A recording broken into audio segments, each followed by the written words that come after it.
அண்மை செய்தியை பார்த்துக் கொண்டிருக்கிறோம். தமிழக சட்டப்பேரவையில் கூச்சல் குழப்பம் ஏற்பட்டிருக்கிறது. காரணம், சட்டப்பேரவையில் எம்எல்ஏ சரவணன் வீடியோ குறித்து திமுக கவன ஈர்ப்பு தீர்மானத்தை கொண்டு வந்தது. இந்த தீர்மானத்திற்கு சபாநாயகர் தனபால் மறுப்பு தெரிவித்ததால் தற்போது கூச்சல் குழப்பம் நிலவி வருகிறது. சட்டப்பேரவையில் சரவணன் எம்எல்ஏ குறித்த வீடியோ குறித்து திமுக கவன ஈர்ப்பு தீர்மானம் கொண்டு வந்திருக்கிறது. இது தொடர்பான விரிவான தகவல்களை வழங்குவதற்காக நம்முடைய செய்தியாளர் ரமேஷ் இணைப்பில் இருக்கிறார். அவரோடு பேசலாம். ரமேஷ், தற்போதைய தகவல் என்ன?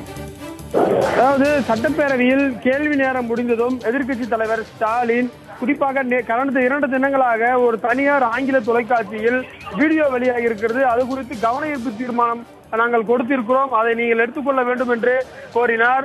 அதற்கு சபாநாயகர் தனபால், அதாவது அந்த எம்எல்ஏ எம்எல்ஏ சரவணன் அந்த வீடியோ குறித்து மறுத்துள்ளார் எனவும், ஏற்கனவே நீங்கள் உயர்நீதிமன்றம் சென்றிருக்கிறீர்கள், உயர்நீதிமன்றத்தில் இருக்கும்போது இங்கு விவாதித்தால் அது நீதிமன்ற அவமதிப்பு ஆகிவிடும் என்று மறுப்பு தெரிவித்தார். உடனடியாக நான் கவன ஈர்ப்பு தீர்மானத்தை எடுத்துக்கொள்ள முடியாது, நீங்கள் வேறு ஏதாவது பிரச்சனையை நீங்கள் கவன ஈர்ப்பு தீர்மானமாக எடுத்துக்கொள்ள சொல்லுங்கள், அதை வேண்டுமானால் நான் பரிசீலிக்கிறேன். ஆனால் வீடியோ விவகாரம், குறிப்பாக கடந்த 2 தினங்களுக்கு முன்பாக எம்எல்ஏக்கள் பேரம் பேசுவது தொடர்பாக வெளியான வீடியோ விவகாரம் குறித்து கவன ஈர்ப்பு தீர்மானமாக எடுத்துக்கொள்ள முடியாது என்று சொல்லினார். அதற்கு திமுக எம்எல்ஏக்கள் எல்லாம் கோஷமிட்டு வருகிறார்கள். குறிப்பாக எடுத்துக்கொள்ள முடியாது என்றால் தற்போது கூச்சல் குழப்பம் ஆளுங்கட்சி மற்றும் எதிர்கட்சி எம்எல்ஏக்களுக்கிடையே கூச்சல் குழப்பம் நிலவி வருகிறது. குறிப்பாக சம்பந்தப்பட்ட எம்எல்ஏ அவரும் இன்றைக்கு பேரவைக்கு வந்திருக்கிறார். 4வது வரிசையில் அவர் அதிமுக எம்எல்ஏக்களுடன் அமர்ந்திருக்கிறார். குறிப்பாக ஓபிஎஸ் அணியில் அவர் இருக்கிறார், அவரும் வந்திருக்கிறார்.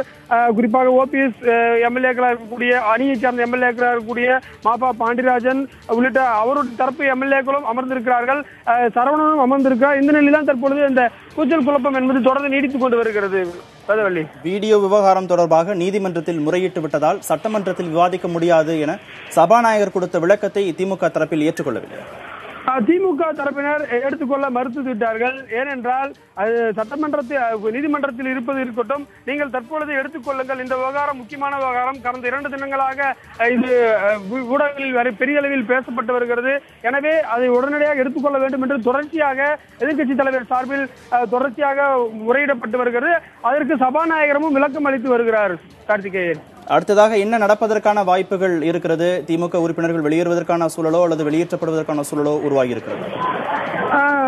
வெளியேறுவதற்கு வாய்ப்பில்லை. ஏனென்றால் சபாநாயகர் நீங்கள் வேறு ஏதாவது பிரச்சனை, ஏற்கனவே திமுக சார்பில் பல்வேறு கவன ஈர்ப்பு தீர்மானங்களுக்கு கொடுத்திருக்கிறார்கள். குறிப்பாக அந்த மாட்டு சந்தைகளை முறைப்படுத்துவது குறித்த அந்த மத்திய அரசுடைய அறிவிப்பானை, அதே போல நீட் தேர்வு, வறட்சி, மதுவிலக்கு உள்ளிட்ட பல்வேறு பிரச்சனைகளை கொடுத்திருக்கிறார்கள்.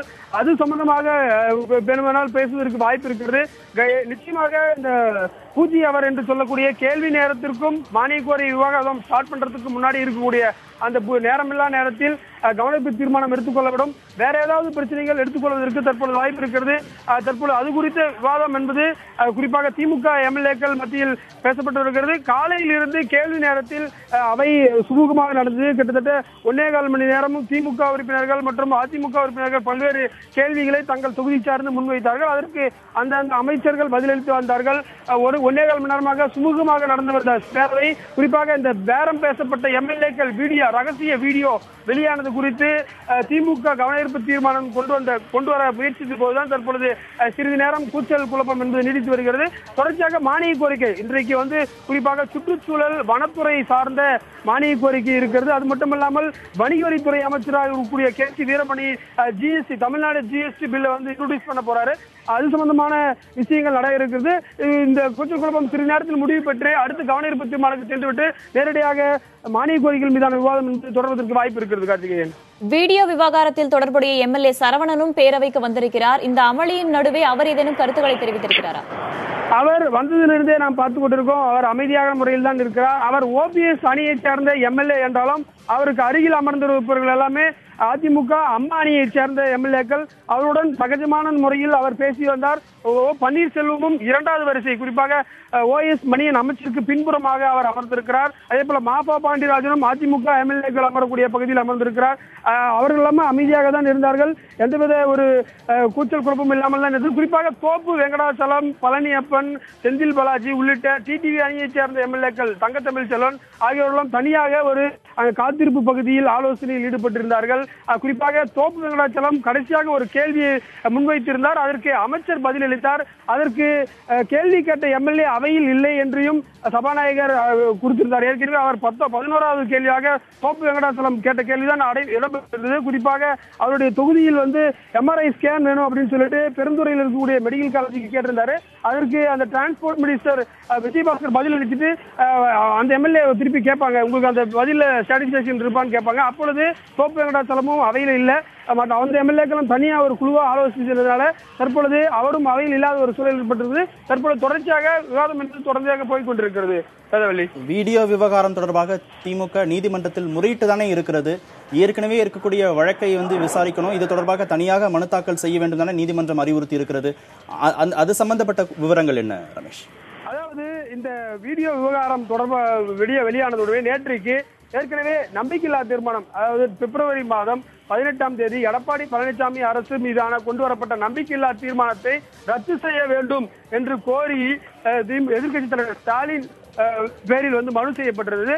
அந்த மனுவிலேயே இதையும் சேர்த்து கொள்ள வேண்டும் என்று ஒரு அடிஷனல் பெட்டிஷன் நேற்று தாக்கல் பண்ணினார். சிபிஐ விசாரிக்கணும், ஏன்னா அரசே இல்லாத பட்சத்தில் அந்த ஆட்சியை எப்படி நாங்கள் ஏற்றுக்கொள்ள முடியும், எப்படி அவைக்கு போக முடியும் என்றெல்லாம் அவர் குறிப்பிட்டு சிபிஐ என்கொயரி பண்ணணும்னு சொல்லிட்டு நேற்றுக்கு பெட்டிஷன் பயிர்த்தாரு. அதுக்கு ஜட்ஜஸ் என்ன சொல்லியிருக்காங்க, ஏற்கனவே நீங்க உங்களுடைய வழக்கு இருக்கு, அதை சேர்த்து நாங்கள் வெள்ளிக்கிழமை விசாரிக்கிறோம், அதாவது நாளை மறுநாள் விசாரிக்கிறோம்னு சொல்லியிருக்காங்க.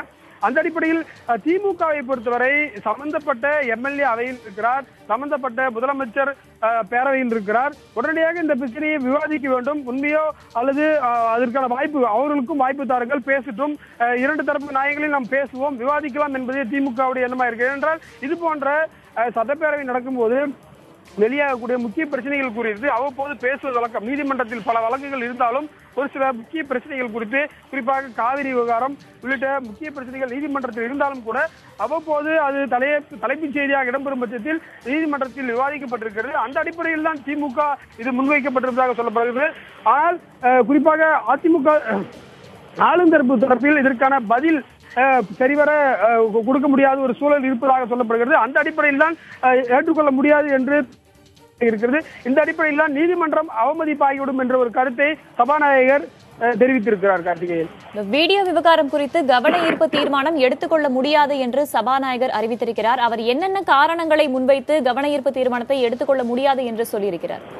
அவர் சொன்ன இரண்டு பாயிண்ட் என்னன்னு பாத்தீங்கன்னா, நீதிமன்றம் நீங்கள் சென்றிருக்கிறீர்கள், நீதிமன்றத்தில் இருப்பதால் நான் எடுக்க முடியாது என்று அது அவமதிப்பாகிவிடும் என்ற ஒரு ஒற்றை வரியில் ஒரு கருத்தையும், சம்பந்தப்பட்ட எம்எல்ஏ மறுத்திருக்கிறார் என்ற ஒரு கருத்தையும் சொல்லியிருக்கிறார். அவர் ஓபிஎஸ் அணியைச் சேர்ந்த எம்எல்ஏவாக இருந்தாலும் கூட அவருக்கு ஒரு சப்போர்ட் பண்ற மாதிரி தன்னுடைய கருத்தை சபாநாயகர் சொல்லி நம்மால் பார்க்கப்படுது. சபாநாயகர் குறிப்பாக சம்பந்தப்பட்ட எம்எல்ஏ மறுத்திருக்கிறார் என்ற ஒரு வாதத்தை சபாநாயகர் முன்வைத்து பேசியது நம்மால் பார்க்க முடியுது. இது தவிர வேறு என்னென்ன பிரச்சனைகளை விவாதிக்க வேண்டும் என திமுக தரப்பில் கோரிக்கை வச்சிருக்கிறார்? குறிப்பாக இந்த கால்நடை சந்தைகளை முறைப்படுத்துவது தொடர்பான மத்திய அரசுடைய அறிவிக்கை. ஏனென்றால் கேரள சட்டசபை இதுக்காகவே சிறப்பு கூட்டம் கொடுத்து அந்த மாநில முதலமைச்சரே எதிர்ப்பு தீர்மானம் நிறைவேற்றிருக்கிறார். அந்த அடிப்படையில் தமிழக சட்டமன்றமும் அந்த பிரச்சனைக்கு பிறகு முதல் முறையாக கூடியிருக்கிறது. அந்த அடிப்படையில் அந்த பிரச்சனையும் நீங்கள் எடுக்க வேண்டும் என்று சொல்லியிருக்காங்க. ஏனென்றால் எடப்பாடி பழனிசாமி இதுவரை அந்த மாட்டு சந்தைகளை முறைப்படுத்துவது சம்பந்தமான கருத்துக்கு இன்னும் பதில் சொல்லாமலே இருக்கிறார். அரசுடைய நிலைப்பாடு என்ன என்பதில் தெரிந்து கொள்வதற்காக திமுக அது விரும்புகிறது. அதை எதிர்த்து நாம் முறையிட வேண்டும். குறிப்பாக ஜிஎஸ்டி மசோதா இன்னைக்கு இன்ட்ரோடியூஸ் பண்றாங்க, அதுக்கு ஆரம்பத்திலே எதிர்ப்பு தெரிவிக்கிறதுக்கு திமுக பிளான் பண்ணியிருக்காங்க. ஏன்னா ஜிஎஸ்டினால நம்மள போன்ற தமிழகம் போன்ற உற்பத்தி செய்யக்கூடிய பாதிப்பு ஏற்படும் என்பது திமுகவுடைய நிலைப்பாடு. ஏற்கனவே அவருடைய அறிக்கை எதிர்க்கட்சி தலைவர் ஸ்டாலினுடைய அறிக்கை பார்க்கும்போது நமக்கு தெரிகிறது. அது போன்ற தமிழகத்தில் தற்போது இருக்கக்கூடிய குடிநீர் தட்டுப்பாடு, சென்னையில் போன்ற முக்கிய பெருநகரங்களில் குடிநீர் பிரச்சனை இருக்கிறது. இந்த பிரச்சனைகள்லாம் பேசுவதற்கு அவர்கள் தயாரா இருக்கிறார். குறிப்பாக இன்றைக்கு குறிப்பாக சுற்றுச்சூழல் வனம் இருக்கிறதால் மாசுபாடு, குறிப்பாக காற்று நீர் மாசுபாடு அங்கங்கே நடைபெறுகிறது.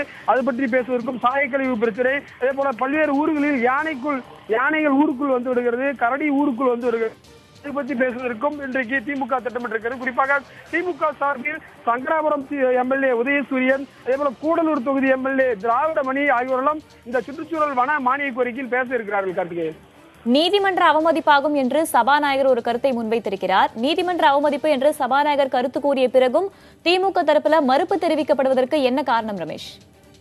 இது போன்ற பல முக்கியமான பிரச்சனைகள், அதாவது நீதிமன்றத்தில் பல கேசஸ், நம்ம உதாரணமா காவிரி இஷ்யூ வந்து சுப்ரீம் கோர்ட்ல இருந்தபோது கூட அதை பத்தி டிபேட் பல நேரங்களில் பண்ணியிருக்காங்க. திமுகவுடைய ஸ்டாண்ட் என்ன?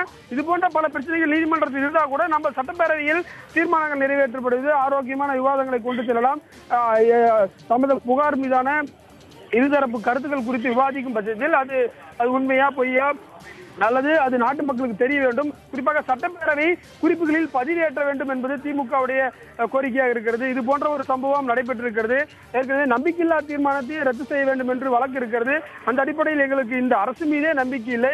அப்படின்ற பட்சத்தில் இந்த அசலில் நாங்கள் வர்றது அதுவும் வந்து எங்களால் ஏற்றுக்கொள்ள முடியாது.